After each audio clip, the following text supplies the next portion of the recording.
rapport Dof Ndeye gendarmerie Kaolack teg nañ ko loxo ci vidéo bi fi wëroon ak bésit yoon teg na ko loxo ci mbiri assis yuñ ko tuumaal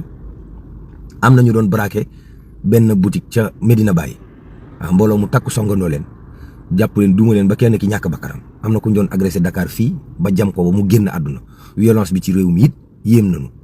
daje président Bassirou Diomaye Diakhar Faye ak Macron ñu bëri gis nañ ne coppite yu bëri am na ci.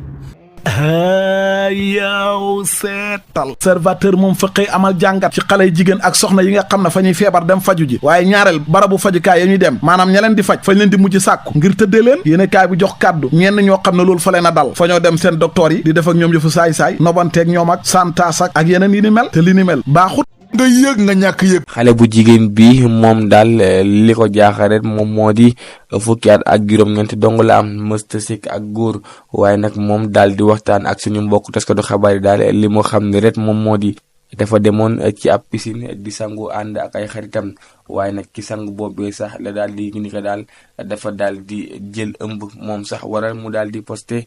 ci réseaux sociaux yi ne nag moom li mu bëgg rek moom moo di xamante ak nga xamante ni moom moo di bàyyi doomam ndax nag li mu xam ne rek moom moo di dafa daal di jékki-jékki rek ëmb te nag moom mi fàttalikuwul benn yoon fi nga xamante ni mës naa ànd ak góor bay sikk ak moom li mu xam ne daal moom moo di moom ba tey jii nii du benn góor bu nga xamante ni mës nga sikk ak moom waaye nag moom fi mu ko fàttalikoo rek moom moo di demoon na ci piscine di sangu foofee nag daal la sentir ni que commencé naa jël ëmb moom mi di Aminata nag daal di dëggal ni ko ba tey jii rek la gën a ànd ak ndawam wala mu nekk nag situation bu nga xamante ni jot na ko mu nekk nag mbir mu nga xamante ni tey jii nii nag mu nekk gàcce gu nga xamante ni donte ay waajuram dañoo jàpp ni que dafa taxawaalu ji ba daal di jël ëmb moom nag li ko métti rek moom moo di ba tey jii nii xamul anakan mooy bàyyi doomam waral nag mu daal di posté mu nekk nag reposto bi nga xamante ni fës na loolu ci réseaux sociaux yi muy laaj rek moom mii nii ana fan la mën a gisee bàyyi doomam gannaaw ca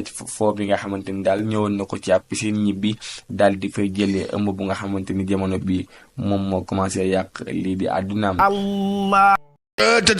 ma dem bay génn les écoles fël saaw tànk ni ma taxawal ma wax la lii nga xamante ni moo xew ca Kédougou exploitation sexuelle dëgg lees nemmeeku xoolal ma ñi ay nigérienne lañ toll nañ ci ñaar fukk ak ñeent ay nigérien am 11 ans 13 ans ba 24 ans diggante boobu la ñu am yëgle kaay gi naan maan ñu leen di exploité de di leen jaayloo seen bopp wóppaloo fi mu toll nii tembe sauvé nañ leen renvoyé nañ leen delloo nañ leen ca seenaw dëkk moo jigéen ñi bu ñu àggee ana lan lañ ñi nettali ña leen fa tëjoon di leen jaayloo seen bopp yëgle kaay gi naan maan ngooye nañ ca lu tolloog fukki nit doy na waar meneen mbir mu doy waar les échos ko xam le de naa ma taxawal bul dem de fa nga xamante ni moo di ca Mali bu golfe sud laa la wax ab carreleur lañ fa fekk laa la wax ñu daal di koo faat ba nuppi daal di ko enveloppé ci ab toile en plastique ba nuppi nag daal di ko abandonné ca plage ba ay lii ku ko defati carreleur bi de week-end gi de yëgle kaay gi di libération mi ngi naa ma neexul de ci diggante Kaolack ak Ndakaaru njaay jal joob week-end sàngalan dëgg lees ko nemmeeku kaay ñu dem ca Kaolack am na ñoo xamante ni dañ doon ubbeeka sàcc ci yëgle kaay gi naan maan ñu leen di woowee ay braqueur mujjiwul sotti sax ndax ñi nga xamante ni ñoo ko doon def dañ leen a gis yëgle kaay gi naan man faatu am na ca ka nga xamante ni moo jiite woon mbir mu ni mel jàppes nañ ko waaye aw police blessé na ca parcelle yëgle kaay gi naan man waa ji jëm boppam daa mujj faatu ginnaaw agressé gi nga xamante ni moom lañ ko doon agressé aku paaka ci wëpp ca parcelle la waaye lii tamit mbaa jàmm la jàmm de waaye lii yàlla bu mu nekk dëgg waaye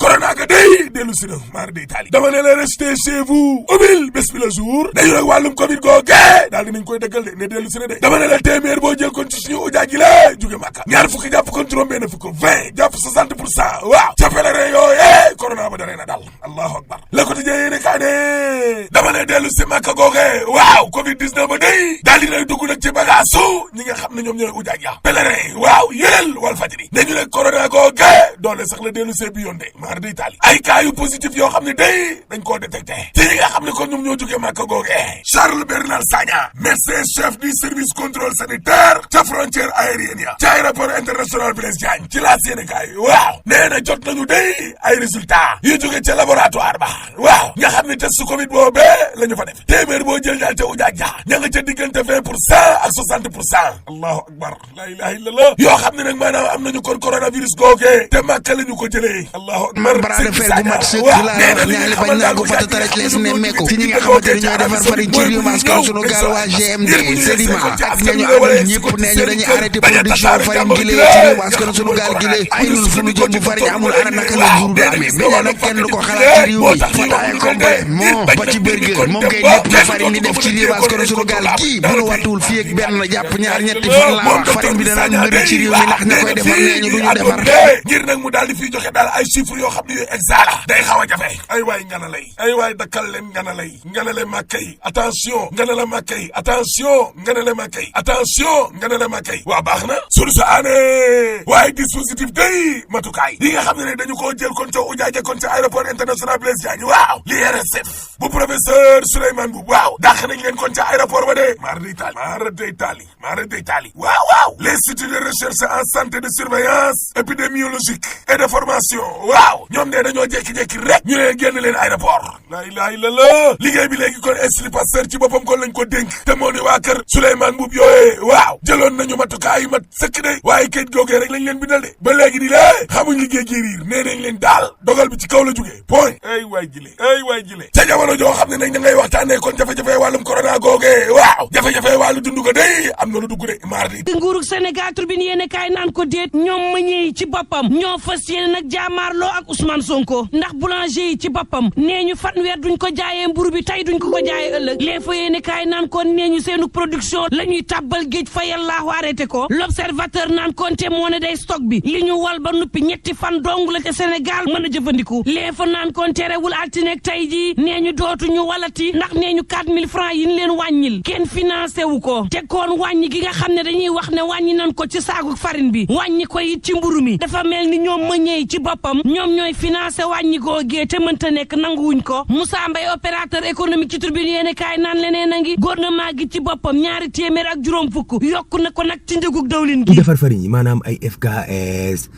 Sisma Grand Moulin de Dakar Sedima ñooñu ñoo woo taskatu xibaar yi ne leen ñun dañuy dakkal suñu defaruk farine ndax mënuñoo liggéey ci perte état bi li mu wax ne nañ ko jaayee mburu mi mooy fanweer buñ ko defee ñun dañuy perte kon waxtaan faaw moom foofu rek mbaa caaf dana xam waaw ñu bari ci ñi demoon aji màkk bi ñuy dikk dañoo indi waale corona maanaam téeméer boo jël juróom benn fukk yi 60%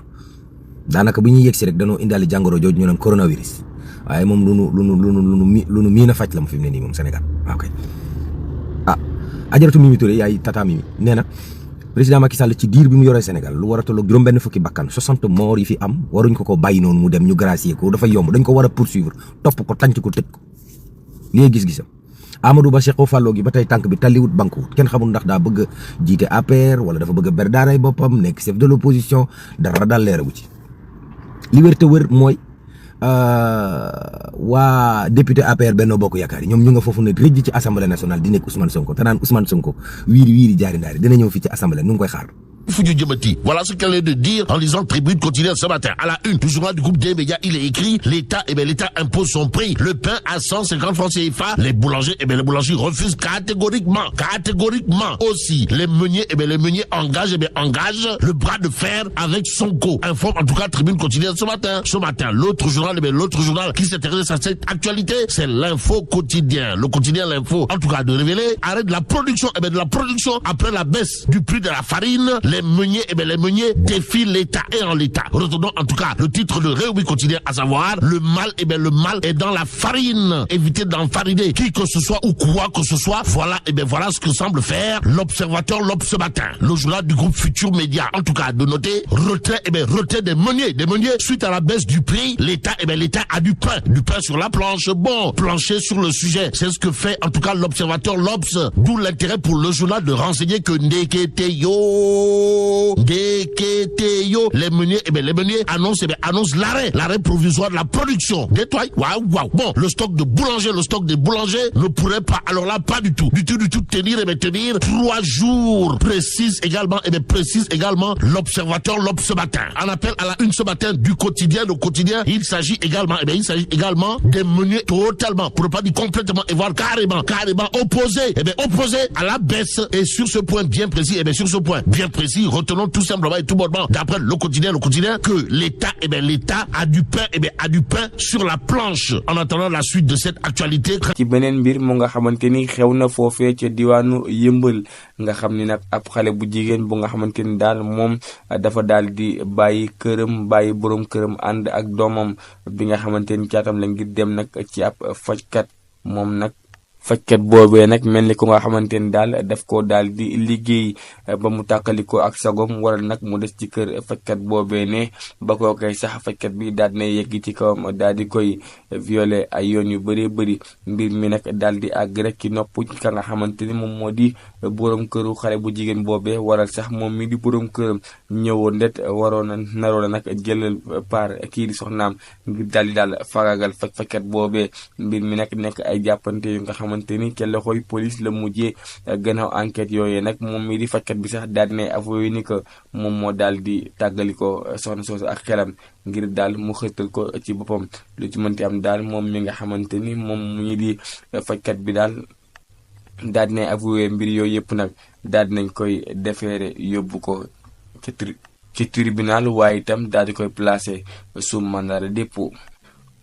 À Sud Quotidien qui nous rapporte les propos de Jacqueline Fatima Bokoum, directrice de communication à l'APIX. Elle était l'invitée de l'émission Objection de la radio Sud FM. Et selon la journaliste et fondatrice de Jacadémie, une académie de leadership et de prise de parole, le Sénégal a tourné la page des troubles préélectoraux de la présidentielle du 24 mars dernier et amorcé la reprise de l'activité économique. Jacqueline Fatima Bokoum a assuré que l'effervescence des investisseurs a fondamentalement repris au niveau de leur agence, les affaires reprennent, ce qui signifie que le pays présente aujourd'hui une nouvelle affiche avec un réel crédit sur sa démocratie et sur les intentions d'investissement. Interpellée par Bayoumar Gueye sur la situation difficile que traversent les médias dits traditionnels du fait de la menace des réseaux sociaux, Jacqueline Fatima Bokoum, elle-même ancienne journaliste qui a servi à la RTS, à Sud FM et au groupe Setcom, plaide pour des contenus plus adaptés à la nouvelle cible dont la tranche d'âge se situe entre 18, 35 et 40 ans. Et également dans le journal Le Mandat, nos confrères reprennent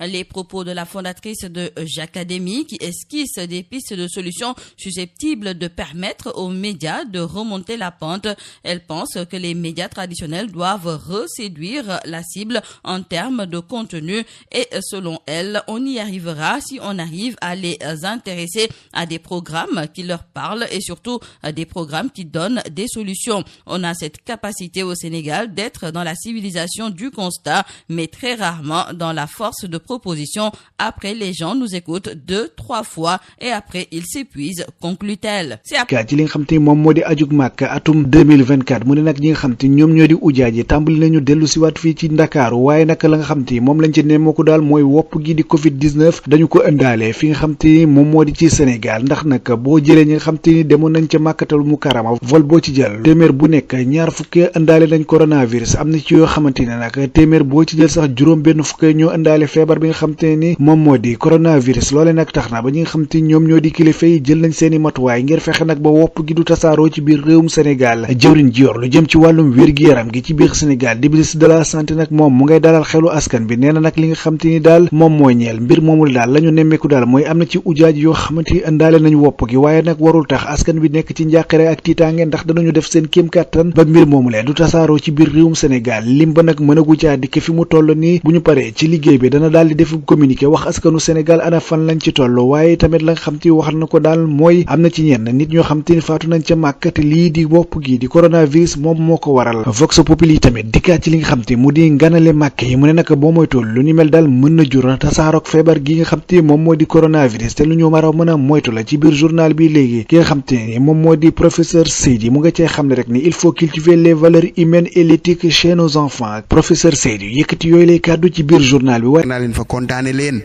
waaw waay yow bàyyi ma dama leen di bigi waaye nag kaay leen nag gis ngeen 1000 volontaires ak ay takk der ñoo fa séenee wër di saytu xool ndax bitik kii yéen ñi ci marché yi ak koñ yi kaay ma wax leen gaa ñi dañuy wër de di xool ndax wàññi ngeenam wàññiwu leen kun ci ngoy wàññi woo musiba mën na laa dal te nag bu ñuy ñëw boo wattuwul léeg-léeg am na ci ñoo xam ne dañuy mel ne ay client ñëw ni la jaay ma kilo suukar mbaa jaay ma kilo ceeb jaay ma diwlin